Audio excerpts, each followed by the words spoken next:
किसी भी तरह की क्रूरता, रेप से लेके अगर जानवर को जिंदा जला देने तक की क्रूरता सिर्फ 50 रुपये नहीं हो सकते। जैसे कुछ पैरालाइज्ड हैं, किसी के हाथ पैर टूटे हुए हैं, कोई अंधा है जो रोड पे सरवाइव नहीं कर सकता, तो उनको फिर हमें रखना पड़ता है घर पे। तो वो हमारे उस सरकारी आवास में गोबर की बदबू आ रही हो, जानवर की गंध आ रही हो, ऐसी दशा में जब लोग आते हैं तो उन्हें आप कैसे प्रेरित कर पाते हैं? घर में अगर गधा पला है तो लोगों को ये भी लगता है अच्छा घर में गधा पला है, पर वो इतना प्यारा जानवर होता है, ये शायद वो लोग जब मिलते हैं उनसे तब पता चलता है कि उनके अंदर कितना ज़्यादा आईक्यू है और कितना ज़्यादा वो इमोशंस को समझते हैं, चाहे वो गधा हो, बकरी हो, मुर्गा हो, कोई भी। मानव सभ्यता का जब विकास हुआ तो मानव ने सबसे पहले जिस चीज को पाला और सबसे पहले जिस जानवर को अपने पास रखा उसका नाम था कुत्ता।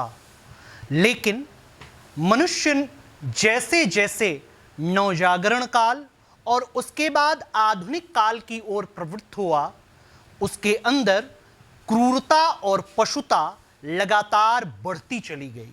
लेकिन इस समाज में कुछ लोग ऐसे भी हैं जो आज अपने अंदर की क्रूरता और पशुता को मिटाकर न केवल प्रेम और सद्भाव दिखा रहे हैं, बल्कि उन बेजुबानों की सेवा कर रहे हैं जिनका हाल जानने वाला कोई नहीं है। ऐसी ही एक उदाहरण है महाराजगंज के अपर जिलाधिकारी पंकज कुमार वर्मा की पत्नी सुरभि त्रिपाठी वर्मा, जो इस वक्त न केवल इस क्षेत्र और इस प्रदेश के लिए मिसाल बनकर उभरी हैं, बल्कि पशु प्रेमी के रूप में अपनी एक विराट पहचान बनाने की ओर अग्रसर हैं। आइए बात करते हैं सुरभि त्रिपाठी वर्मा से और जानते हैं कि पशु प्रेम का यह प्रसार कब से शुरू हुआ। सुरभि जी, सबसे पहले तो कार्यक्रम में आपका बहुत थैंक यू सो मच। पशुओं से प्रेम, आज तक मैंने सुना था इंसान इंसान से प्रेम करता है, आदमी हूं आदमी से प्यार करता हूं, बहुत पुराना गाना है। लेकिन पशुओं से प्रेम कैसे आपका जागृत हुआ और पशु प्रेम की यह जो श्रृंखला है, इसके तहत आपने किन किन जानवरों को आज अपने पास रखा है और इन जानवरों की श्रृंखला को और अभी आगे बढ़ाने के लिए आप क्या करने वाले? देखिए 2018 से इसकी शुरुआत हुई थी और 2019 में फिर जैसे जैसे मुझे लगा कि चीज़ें समझ में आने लगी, ग्राउंड पे क्रूअल्टी हम लोगों ने देखना शुरू किया, तब लगा कि अब इसमें पूरे अच्छे से उतरना पड़ेगा इस फील्ड में। तो 2019 में हमने फिर गंतव्य चैरिटेबल ट्रस्ट की शुरुआत की और उसके बाद जितने भी घायल जानवर होते थे उनके लोगों के फ़ोन मैसेजेस आ जाते थे, तो उस पर हम लोग जाके फील्ड में ही उनका इलाज करते थे। और कभी कभी कुछ ऐसे जानवर होते हैं जो जिनको लाना ही पड़ता है, 4-5 दिन की इलाज की आवश्यकता होती है, तो उनको फिर घर लाके हम उनका इलाज करते हैं और जो ठीक हो जाते हैं उनको रोड पे छोड़ आते हैं, जहाँ से लाए हैं हम लोग वहाँ पे ले जाके छोड़ देते हैं। लेकिन जो ठीक नहीं हो सकते, जैसे कुछ पैरालाइज्ड हैं, किसी के हाथ पैर टूटे हुए हैं, कोई अंधा है जो रोड पे सरवाइव नहीं कर सकता, तो उनको फिर हमें रखना पड़ता है घर पे। तो वो हमारे साथ ही रहते हैं। आपके साथ रहते हैं। अभी हम देख सकते हैं सामने वो घोड़ा है,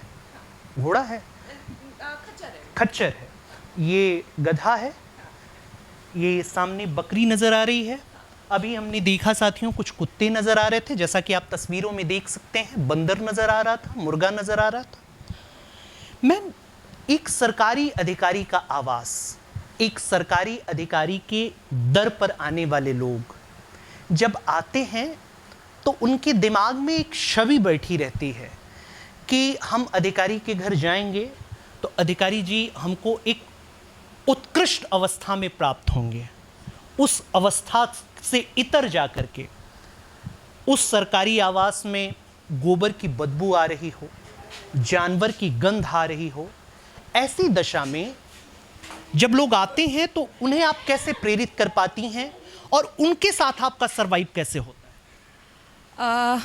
खैर वो लोग जब आते हैं तो शुरू में शायद उनको प्रॉब्लम होती हो, लेकिन उसके बाद जब देखते हैं यहाँ पे जानवरों से मिलते हैं तब उनके अंदर भी करुणा जाग जाती है और फिर वो सारी चीज़ें मैटर नहीं करती हैं कि बदबू आ रही है या कुछ भी हो रहा है। लेकिन हाँ, कुछ अच्छा कार्य हो रहा है और वो भी पॉजिटिव फील करते हैं, तो ये अलग बात है। देश की मंत्री रही मेनका गांधी और पशुता क्रूरता अधिनियम पर लगातार उनके संसद में वक्तव्य भी हैं और आप जानती भी होंगी कि संसद में जो वक्तव्य दिए जाते हैं वह देश के सामने वक्तव्य दिए जाते हैं। देश के सम्मुख वक्तव्य देते हुए एक बार उन्होंने कहा था कि पशुओं पर जो क्रूरता हो रही है उसके लिए व्यापक कानून बनाए गए हैं, लेकिन क्या सुरभि त्रिपाठी को लगता है कि उन कानूनों से और उन कानूनों के मदद से कितना पशुओं को उनके अधिकार के प्रति संरक्षण मिल पा रहा है? देखिए, कानून तो बनाए गए हैं, इसमें कोई डाउट नहीं है। और 1960 में prevention of cruelty to animals act बनाया गया था और उस समय जो कि 50 रुपये जुर्माना रखा गया था अगर किसी भी तरह की कोई जानवर के खिलाफ क्रूरता करता है तो। लेकिन किसी भी तरह की क्रूरता, रेप से लेके अगर जानवर को ज़िंदा जला देने तक की क्रूरता, सिर्फ 50 रुपये जुर्माना है। और ये इतने सालों से संशोधन नहीं हुआ है इसमें, और इसमें सारे लोग लगे हुए हैं कि इसको संशोधन किया जाए। और मैं आपके चैनल के माध्यम से हमारी सरकार को भी रिक्वेस्ट करूंगी कि इसमें अब संशोधन की आवश्यकता है।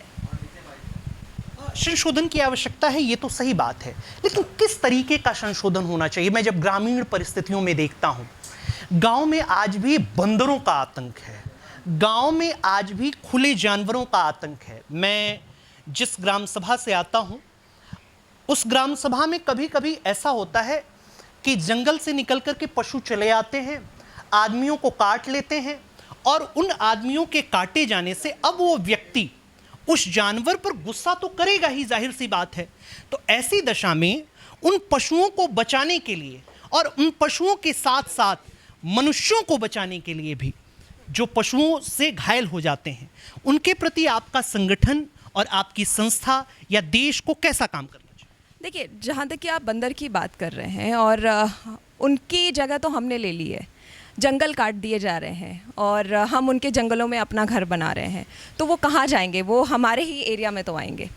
तो इस तरह की चीज़ें हैं। और जो आप खुले पशुओं की बात कर रहे हैं, उसमें अगर देखा जाए कि उन पशुओं को छोड़ कौन रहा है? हम ही लोग हैं जो उन पशुओं को छोड़ रहे हैं, और हमें ही फिर समस्या हो रही है। अगर लोग इस चीज़ पे अड़ जाएं कि हमें अपने जानवर को रोड पे नहीं छोड़ना है, तो शायद ये समस्या ना आए। या फिर अगर दूसरा कोई इतना अवेयर हो जाए, इसकी भी सज़ा है। अगर कोई अपने पशु को अबैंडन कर रहा है, छोड़ रहा है, तो उसके लिए भी कानून है। तो लोग अगर अवेयर हो जाएं और जाके संबंधित अधिकारी से या पुलिस में इस चीज़ का कंप्लेंट दें, तो उसके खिलाफ भी सरकार कार्रवाई करती है। लेकिन गांवों में तो ये नज़र नहीं आ रहा है। गांव में हम देखते हैं कि लोग मुर्गा ले जा रहे हैं, वो उसको नीचे ऐसे उसका धड़ नीचे लटक रहा है, बकरी ले जा रहे हैं, उसका धड़ नीचे लटक रहा है। ये तमाम चीज़ें हैं, लेकिन इसके ऊपर अब तक कहीं कुछ होता हुआ नज़र नहीं आ रहा है। संस्था आपकी इसके लिए क्या कर रही है? इसमें काफ़ी अवेयरनेस की ज़रूरत है, और हम लोग जगह जगह स्कूलों में जाके जो मांस विक्रेताएं हैं, विक्रेता हैं, उनसे जाके मिल रहे हैं। गाँव में जाके लोगों को समझा रहे हैं कि क्या लीगल है और क्या इलीगल है। अब जैसे आप उल्टा लटकाने वाली बात किए, ये इस तरह का ट्रांसपोर्टेशन एनिमल्स के लिए इलीगल है। कोई भी ज़िंदा मुर्गी को आप उल्टा लटका के या इस तरह से जो साइलेंसर में उनके सर चिपके जाते हैं और वो लेके जा रहे हैं बाइक पे, तो इस पे भी हम लोगों ने काफ़ी काम किया है। महाराजगंज में लगभग अभी तक 8 से 9 FIR हो गए हैं, और धीरे धीरे शायद ये हम देख सकते हैं कि कुछ कमी आई है। अपर जिलाधिकारी जी का इस काम में आपको कैसा सहयोग मिल पाता है? और वो तो लगातार काम में व्यस्त रहते होंगे, सरकारी दिशा निर्देशों का पालन करना, सरकारी शासनादेशों का पालन करना, और उस बीच में सुरभि त्रिपाठी जी का पशुओं को साथ देना, कैसे ये पॉसिबल हो पाता है? जी देखिए, कोई भी अगर महिला कार्य कर रही है या कोई भी पुरुष काम कर रहा है, तो बिना उसके परिवार के सपोर्ट के आप कोई काम नहीं कर सकते हैं, या फिर अगर करेंगे भी तो स्ट्रेस में करेंगे। तो कुछ ऐसा ही हमारे साथ भी है कि मेरा पूरा परिवार, मेरे हस्बैंड, सारे लोग इस काम में बहुत ज़्यादा सपोर्ट करते हैं, जबकि ये काम की जो शुरुआत हुई थी, ये उनके ही मोटिवेशन से हुई थी।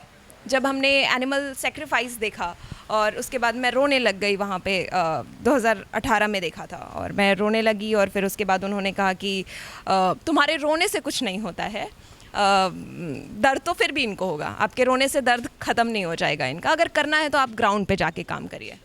तो फिर उसके बाद फिर फील्ड में आ गए और फील्ड में इसकी शुरुआत हो गई। तो ये मोटिवेशन तो उन्हीं से आया था। और अभी भी जब कभी मैं निराश हो जाती हूँ और लगता है कि अब कुछ ठीक नहीं हो रहा है, ये डे बाय डे बढ़ती जा रही है क्रूएल्टी, तो वो ही मुझे फिर से मोटिवेट करते हैं और खड़े करते हैं। और इसमें हमारे कुछ मेंटर्स का भी हाथ है, जो कहीं ना कहीं मुझे उनका भी सपोर्ट मिलता है, जो हमारी गौरी मौलिक ही हैं, तो उनका भी काफ़ी सपोर्ट रहता है, उनसे काफ़ी कुछ सीखा है मैंने।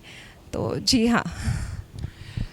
ज़िंदगी में जब हम लोग आगे बढ़ते हैं, जीवन में जब हम आगे बढ़ते हैं, तो जीवन में जब हम आगे बढ़ते हैं तो खुद तो हम आगे बढ़ जाते हैं, लेकिन जो जीवन में हमारे साथ रहता है उसको आगे बढ़ाने के लिए हमें बहुत सारे प्रयास करने होते हैं। और मैं देख रहा हूँ आपके साथ ज़्यादा से ज़्यादा जानवर हैं। तो जब आपका आदरणीय अपर जिलाधिकारी महोदय का लगातार ट्रांसफ़र होता रहता होगा, तो जब ट्रांसफ़र होता है तो ये जानवर जाते हैं, जहाँ जाते हैं वहाँ भी ऐसे शेल्टर होम की तरीके से बनाया जाता होगा। आसपास के अधिकारी क्या कहते हैं?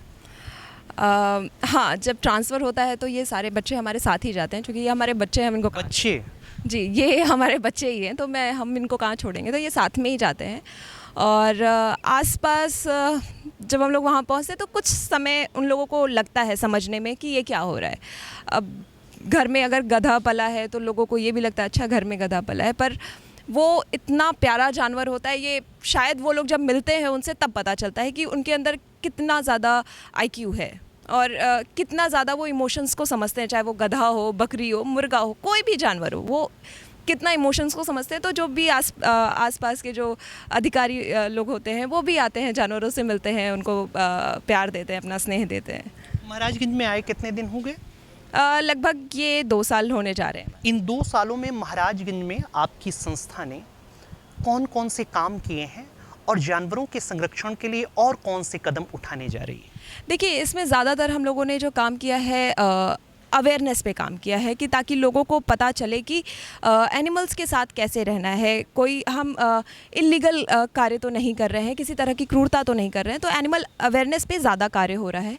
ऊपर से मैं अभी एक जगह PFA PPF में कार्यरत हूँ और वहाँ पे हम लोग पॉलिसी पे काम करते हैं। जितने भी एनिमल्स के लिए पॉलिसीज़ बनाई गई हैं उनको इम्प्लीमेंट करवाना ग्राउंड पे, तो उसमें हम लोग कार्य करते हैं। तो इस तरह की चीज़ें, कभी रेस्क्यू वाला कार्य होता है, कभी ये पॉलिसीज़ वाले कार्य होते हैं, तो ये दोनों कार्य साथ में चलते रहते हैं। लोगों को क्या संदेश देना चाहेंगी और लोगों से क्या कहना चाहेंगी पशुओं के प्रति? लोगों को यही संदेश देना चाहूँगी कि हमारा देश एक अहिंसा परमो धर्म के मूल मंत्र पे चलता है। और चूँकि आपका महाराजगंज भी बुद्ध की धरती है, और मैं इस धरती पे, इस पवित्र धरती पे खड़े होकर आप सबसे ये निवेदन करूँगी कि अपने ज़िंदगी को एक अहिंसावादी ज़िंदगी बनाइए और खुश रहिए और दूसरों को भी खुशी से रखिए। कभी ऐसा ना हो कि आपके वजह से किसी भी जीव को, चाहे वो इंसान हो या जानवर हो, किसी भी जीव को कष्ट हो। ये थी सुरभि त्रिपाठी वर्मा, जिनका कहना था कि अहिंसा परमो धर्म का पालन करते हुए खुद भी खुश रहें और दूसरों को भी खुश रखें। जैविक और जीवों के प्रति इस जागरूकता कार्यक्रम पर क्या है आपकी राय? ज़रूर दें अपनी प्रतिक्रिया। आपकी प्रतिक्रिया का रहेगा इंतज़ार। आप देख रहे थे UPTV समाचार। नमस्कार, धन्यवाद।